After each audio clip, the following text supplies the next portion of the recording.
Welcome back to the Bushcraft in the Wilds channel. In today's video, I'm taking you along on some of the best moments from my 7-day survival journey deep in the tropical rainforest, where I begin building a treehouse shelter using only natural materials and simple hand tools. I hope this video brings you relaxation, inspiration, and a chance to experience the raw beauty of life deep in the wilderness. I found a massive ancient tree deep in the forest. Most of its branches had already broken away over time, but the main trunk was still incredibly solid and strong. After carefully exploring the area, I decided to choose this place as the location for building my shelter. The first thing I needed to do was clear the area around the ancient tree and create a path to climb up the trunk. After many years abandoned in the forest, the base of the tree had become covered with thick grass, rotten branches, and tangled roots. Once I had enough space to work, I began building a wooden staircase to climb up the massive tree trunk. Because the shelter would be built high above the ground, creating a strong and safe access route was extremely important. I used a hand drill to create strong holes in the giant tree trunk, then carefully hammered wooden beams deep into place to support the staircase. Because the shelter would be built high above the ground, every connection needed to be strong and secure. Working on the massive tree was both difficult and dangerous. Each wooden beam had to be measured and fixed carefully by hand to make sure the staircase could safely support weight over time. Step by step, each wooden stair is carefully reinforced and secured by hand to ensure the entire structure remains stable and safe. Because the shelter is built high above the ground, even the smallest mistake could become dangerous later on. Although the work is slow and physically exhausting, safety is always the most important part of the construction process. After finishing the staircase, the next step was shaping the main frame of the treehouse shelter. This would become the foundation for the entire structure built high above the ground. I decided to use forest vines as the main material for building my shelter. Deep in the tropical rainforest, these natural vines are surprisingly strong and flexible, making them perfect for tying and securing the wooden structure together. Instead of using nails or modern materials, I carefully collected long forest vines from around the area and used them to bind each part of the frame by hand. Although this method takes much more time and effort, it allows the shelter to blend naturally into the surrounding forest. Each knot had to be tightened and secured very carefully to make sure the structure remained stable high above the ground. Because over time, strong winds and constant moisture in the rainforest could easily weaken weak connection points. Little by little, the wooden frame slowly became stronger and more complete, supported almost entirely by natural materials gathered directly from the forest itself. Not only did I need thick forest vines, but I also had to collect many smaller ones as well. The large vines would be used to secure the main structural frame, while the smaller vines would later be woven tightly together to cover and seal the shelter. Each type of vine had its own purpose during construction. The thicker vines provided strength and stability, while the thinner ones were flexible enough to create woven walls and floor. For the treehouse, while collecting vines in the forest, I took some time to roast a few sweet potatoes over the fire to regain some energy. Building a shelter almost entirely from forest vines requires an enormous amount of material and physical effort. Day after day, I had to continuously search for, cut, and carry large bundles of vines back to the construction site. Especially because the entire structure would depend heavily on these natural bindings, the amount of vines needed was far greater than I originally expected. The most difficult part of building a shelter using forest vines is shaping the structure and securing everything firmly in place. Unlike working with solid wooden walls or modern materials, the entire shelter depends heavily on how strong and stable each binding point is. Every section has to be tightened carefully by hand to prevent the structure from shifting or becoming unstable later on. Especially because the shelter is built high above the ground, even a small weak connection could become dangerous over time. The vines also naturally bend and move while being tied together, making the construction process much more difficult and time-consuming. Sometimes I had to untie and rebuild the same section several times just to achieve the right shape and strength. After finishing the main frame of the shelter, the next step was building the floor. Because the entire structure was suspended high above ground, the floor needed to be strong enough to support both the weight of the shelter and all the movement during daily living. I decided to use a combination of wood and bamboo to create the flooring. These were materials that could be found easily in the forest, while still being lightweight, durable, and flexible enough for construction high up in the trees. Large wooden poles were first secured tightly across the frame to create the main support base beneath the floor. After that, thinner bamboo sections were carefully placed side by side to form the walking surface of the shelter. Although the design looked quite simple, every section still had to be tied and reinforced very carefully by hand, because even a small weak point in the flooring could become dangerous later on while moving around above the ground. The sound of bamboo and wood slowly locking together echoed quietly through the forest as the treehouse gradually began to look more and more like a real home. I also intentionally left an opening in the floor to create a pathway for climbing up and down the shelter later. To make the structure stronger and more stable, I decided to use smaller wooden poles to create an additional support frame around the shelter. These smaller supports would help distribute the weight more evenly and prevent the main frame from shifting while working on the roof later. Because the entire shelter is built high above the ground, every part of the structure needs to be reinforced carefully. Strong winds, rain, and constant movement on the platform could easily weaken unstable sections over time. I slowly tied each small pole into place using forest vines, carefully shaping the frame little by hand. Although the pieces looked simple, they played a very important role in strengthening the overall structure of the treehouse. Once the support frame became more solid, building the roof above would become much safer and easier, especially when carrying heavy materials and working at height deep inside the tropical rainforest. To build the roof, I couldn't simply hang on to the walls or work while balancing on the frame. The structure was already several meters above the ground, making every movement much more dangerous and physically exhausting. Because of that, I first had to build a temporary scaffolding system around the shelter to create a safer and more stable working platform. Without proper support, even a small mistake while working at height could easily lead to serious injury. Using logs and smaller wooden poles collected from the forest, I slowly assembled the scaffolding piece by piece around the treehouse frame. Every support point had to be tied tightly with forest vines to make sure the entire platform remained stable while carrying weight. Although the scaffolding was only temporary, it still needed to be strong enough to support both my body weight and the heavy materials used for the roof. After finishing the support platform, I finally began shaping the roof structure above the shelter. Similar to the walls and flooring, the roof was also made from many small wooden poles tied closely together by hand. Each small branch and wooden piece had to be arranged carefully to create a balanced roof frame, because later on, this structure would carry the full weight of the roofing materials while protecting the shelter from heavy tropical rain. Working high above the forest floor under the heat and humidity of the jungle made the process even more difficult. But little by little, the roof frame slowly began taking shape above the giant ancient tree. At this point, the hidden shelter was no longer just a simple wooden platform in the trees. It was gradually becoming a real home, suspended quietly above the rainforest. After finishing the entire roof frame, I began weaving and wrapping forest vines across the structure. The vines would run continuously from the top of the roof all the way down the sides of the shelter, slowly creating the outer layer for the treehouse. This stage required a huge amount of patience, precision, and careful handwork, because every section of vine had to be pulled tightly and positioned correctly to keep the structure both stable and balanced. I slowly worked from the highest point of the roof downward, wrapping each layer of vines one after another around the wooden frame. The The process was extremely time-consuming, but it helped strengthen the shelter while also creating a more enclosed and protected living space. The forest vines naturally bend and twist during weaving, making the work much more difficult than it looks. Some sections had to be adjusted several times just to maintain the right shape and tension. Working high above the ground for long hours also demanded a great deal of focus and balance, especially under the heat and humidity of the tropical rainforest, where even simple tasks quickly became exhausting. Little by little, the shelter slowly disappeared behind layers of woven forest vines, blending naturally into the giant ancient tree, as if it had always been part of the forest itself. After finishing the roof, I continued weaving and reinforcing the walls surrounding the shelter. Compared to the roof, this stage required even more time and attention to detail because the walls would directly protect the living space inside. Using smaller forest vines and thin wooden branches, I slowly worked around the entire structure by hand, carefully covering each open section little by little. Every layer needed to be woven tightly together to help block wind, rain, and insects from entering the shelter. Working around the outside of the treehouse was also much more dangerous. Since most of the work had to be done near the edges of the structure, maintaining balance and moving carefully became extremely important. As the woven walls gradually surrounded the shelter, the entire treehouse began to feel more enclosed, warmer, and safer. No longer just a simple wooden frame in the trees, but slowly transforming into a real hidden home, deep in the rainforest. To complete the entire shelter, a massive amount of forest vines was needed. Almost every part of the house depended on them, from tying the wooden frame, reinforcing the walls, to weaving the roof and surrounding structure together. Day after day, I had to continuously search for and collect long, strong vines deep in the forest. Although they looked simple, these natural vines became one of the most important materials for building the entire treehouse. After finishing the woven frame of the shelter, I took some time to go deeper into the forest to look for wild fruits and boiled water to drink. After many hours of working high above the ground, my body was already exhausted from the heat and constant labor. Deep inside the tropical rainforest, finding clean water and small food sources along the way became an important part of maintaining energy each day. Although the meal was simple, the fresh forest fruits and hot boiled water helped me recover a little strength before continuing the construction. While waiting for the water to boil, I took the opportunity to begin weaving the window for the shelter. Just like the rest of the treehouse, the window would also be made entirely from natural materials collected directly from the forest. Using small branches and flexible forest vines, I slowly shaped and tied the frame together by hand. Although the design was simple, every part still needed to be carefully woven and secured to make the structure strong and balanced. Little by little, the rough materials from the forest slowly turned into a real window for the hidden shelter above the trees. The window could now be lifted smoothly using a rope system and secured firmly in place once open. Although the mechanism was simple, it made the shelter feel much more complete and comfortable for daily living. Fresh air and natural light could finally flow freely into the treehouse, while the woven walls and roof provided protection from the harsh rainforest weather outside. At this point, the shelter was finally about 90% complete. After countless days of cutting wood, collecting vines, weaving walls, and building high above the ground by hand, the hidden treehouse was slowly becoming a real home in the middle of the tropical forest. Although the treehouse was nearly complete, the roof still needed to be reinforced further to properly protect the shelter from harsh sunlight and heavy tropical rain.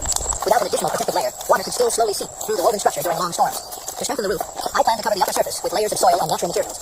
But transporting large amounts of dirt high above the ground would not be an easy task. Because of that, I decided to weave a small basket by hand to make carrying soil up to the roof much more convenient.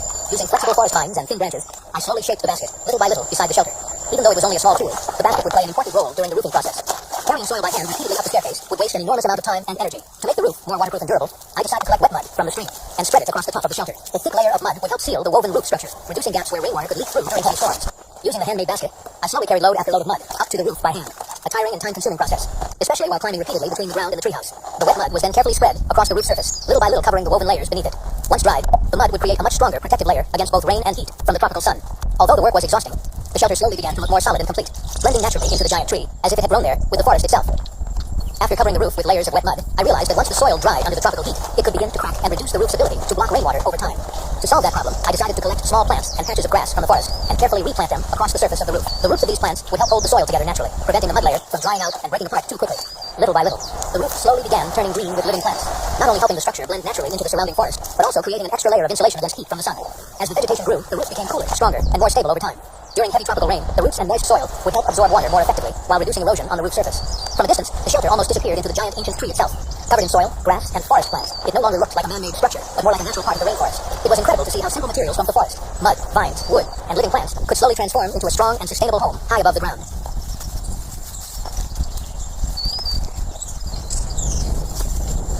After finishing the roof, the entire shelter slowly began to resemble a giant bird's nest, hidden high in the trees. Layers of woven vines, branches, mud, and green plants blended naturally together around the ancient tree. Not only did he cover the outside of the roof with mud, he also applied an additional layer of wet clay and mud along the inside walls of the shelter. This extra layer would help block wind and rain much more effectively, especially during long storms in the tropical rainforest. Because the house was built mainly from woven vines and wooden branches, small gaps could still allow cold wind and moisture to pass through the walls. Covering the inside with mud helped seal those openings, while making the shelter feel warmer and more protected. Using his hands and simple wooden tools, he slowly spread the mud across every section of the woven walls, little by little. The process was messy and physically exhausting, but it greatly improved the durability and insulation of the entire structure. As the mud layer gradually dried, the inside of the shelter became darker, quieter, and much more solid. The woven treehouse that once felt open to the forest now slowly transformed into a secure living space, hidden high above the ground. To stay warm during the cold nights in the rainforest, and make cooking inside the shelter more convenient, I decided to build a small stove directly inside the treehouse. This would become one of the most important parts of the shelter, especially during long periods of rain and strong winds. For the main materials, I chose to use natural stones and termite clay collected from the forest. Termite soil has a very dense and durable structure, making it extremely useful for building fireplaces and traditional stoves. I first carried large stones up into the shelter, one by hand, slowly arranging them together to form the base of the stove. Because the entire house was built from wood and woven vines, every part of the fire area had to be planned very carefully to reduce the risk of heat spreading through the structure. After finishing the stone foundation, I began covering the gaps with layers of wet termite clay. The clay helped bind the stones together tightly, while also improving the stove's ability to retain heat. After finishing the main structure of the stove, the next important step was building a chimney system to direct the smoke outside the shelter. Because the treehouse was almost completely enclosed with woven walls and a mud-covered roof, proper ventilation became extremely important for both safety and daily living. While searching through the forest for materials, I discovered an old hollow tree trunk that had already rotted naturally inside. Even though the center was empty, the outer wood was still surprisingly strong and stable. The hollow trunk immediately seemed perfect for use as a natural smoke pipe. Its long cylindrical shape would allow smoke from the stove to travel upward and escape through the roof more easily. Instead of spending days carving a chimney by hand, this naturally hollow tree saved an enormous amount of time and effort. It also blended much more naturally with the overall design of the shelter. To make the chimney stronger and help the mud stick more securely to the surface, I decided to wrap an additional layer of forest vines around the outside of the hollow log. These tightly woven vines would act like a natural support net, helping reinforce the entire chimney structure. Because the chimney would be exposed directly to heat, rain, and strong winds above the roof, the outer layer needed to be as stable and durable as possible. Without enough support, the mud coating could slowly crack and fall away over time. Using long, flexible forest vines, I carefully wrapped the entire chimney section by hand, tightening each layer little by little around the wooden surface. The process was slow and physically tiring, but it created a much rougher surface for the mud to grip onto later. After finishing the woven outer layer, I began covering the entire chimney with thick, wet mud. The mud slowly filled every gap between the vines, sealing the structure together into one solid piece. After finishing most of the important structures inside the shelter, I began building a simple wooden bed for sleeping. Using straight wooden poles collected from the forest, I carefully arranged and tied them together by hand to create a stable sleeping platform above the floor. Although the design was simple, the bed still needed to be strong and comfortable enough to rest after long days of exhausting work deep in the rainforest. Little by little, the rough wooden frame slowly started to feel more like real furniture inside the treehouse. At the same time, I also completed the final protective door covering the climbing entrance below the shelter. Because the treehouse was surrounded by wild forest, having a secure barrier at night was extremely important. Using thick wooden pieces and woven vines, I created a strong cover that could be closed tightly from inside the shelter. This would help prevent wild animals from climbing up during the night, while also making the treehouse feel much safer and more enclosed. As the final pieces slowly came together, the hidden shelter no longer looked like a temporary survival structure. With a roof, windows, stove, sleeping area, and protected entrance, it was gradually becoming a real home high above the tropical rainforest. At this point, I can finally say that the treehouse is 100% complete. Standing inside a place that I built with my own hands over many months deep in the rainforest, it still feels almost unreal to me. From the very beginning, there was nothing here except an old ancient tree hidden in the tropical forest. I started this project with only a few simple tools, an idea in my mind, and the determination to create a real shelter in the wilderness. There were many moments when I honestly thought I would never be able to finish this structure. Days of heavy rain, endless trips carrying wood, mud, and forest vines up into the trees, and long, exhausting hours working alone deep in the jungle until dark. Some days my body felt completely exhausted. My hands were covered in scratches from vines and rough wood. But the next morning, I still came back and continued working, because little by little, I could see the shelter slowly taking shape in front of me. Now that everything is finally complete, from the green roof, the stove, the chimney, and the wooden bed, to every woven wall and handmade window, I realized that the most valuable part of this journey is not only the house itself, but everything I went through to build it. I love sitting quietly inside the shelter in the evening, listening to the wind moving through the giant trees, the sounds of birds and insects surrounding the forest, while the fire inside the stove keeps the entire space warm and peaceful. Everything here was built by hand. Every wooden beam, every knot, every layer of mud on the roof represents countless days of hard work deep in the rainforest. And maybe that is what makes this place feel more special than any other home. From a distance, the shelter almost disappears into the forest itself, like a giant bird's nest hidden among the branches, covered with vines, mud, and living plants. I never imagined that, using only natural materials from the forest and my own two hands, I could create a place like this. At this point, this shelter no longer feels like just a survival project. It feels like a part of my memories, a part of my time and effort left quietly in the middle of the tropical rainforest. And perhaps the thing that makes me happiest is simply being able to sit inside a home I built myself, surrounded by peaceful nature. After everything I have gone through to complete. To prepare for tonight's dinner, I decided to head down to the stream and catch a few crabs. After many exhausting days of building and working high above the ground, a warm meal in the middle of the forest felt more valuable than ever. Using simple handmade tools, I slowly searched along the rocks and muddy edges of the stream, carefully checking small holes and shaded areas where crabs usually hide. These are golden forest crabs, a species known for being extremely rich and flavorful. They are usually found only in deep, untouched rainforest areas where the streams remain clean and the environment is still completely wild. Because they live in remote forest streams, these crabs are much harder to find than ordinary crabs near villages or rivers, but their meat is sweeter, firmer, and considered a special food source deep in the jungle. Because it was the dry season, the water level in the stream had dropped significantly. Many sections of the creek became shallow and clear, making it much easier to spot crabs and small fish hiding beneath the rocks. During this time of year, food sources around the stream become more concentrated in smaller pools of water. That made searching and catching crabs far easier compared to the rainy season, when strong currents and muddy water hide everything beneath the surface. Before long, I had already gathered enough food for tonight's dinner. Deep in the rainforest, survival often means learning to appreciate whatever nature provides each day. Out here, you don't always have the luxury of choosing what you want to eat. Some days you may find fish, crabs, wild fruits, or edible plants, while other days there may be almost nothing at all. That's one of the hardest parts of living in the wilderness. You have to constantly adapt to the environment and make use of whatever food is available around you. Even a simple meal caught from a shallow forest stream can feel incredibly valuable after a long day of working and surviving deep in the jungle. The fish and crabs were carefully wrapped in large forest leaves before being placed directly over the fire to roast slowly. As the heat spread through the leaf wrapping, the fresh smell of seafood and smoke gradually filled the entire shelter. The natural leaves helped keep the meat moist while cooking, allowing the sweetness of the fish and crabs to remain inside. Little by little, the outer leaves began to darken and release a rich, smoky aroma into the cool night air of the rainforest. After a long day of building and working deep in the jungle, even a simple meal like this felt incredibly satisfying. The crab meat was soft, rich, and naturally sweet, while the fish became tender and full of flavor after slowly roasting over the fire. Sitting inside the completed treehouse, beside the warm stove and listening to the sounds of the forest outside, the entire place finally felt peaceful and alive. The fire crackled quietly in the corner of the shelter. Warm smoke drifted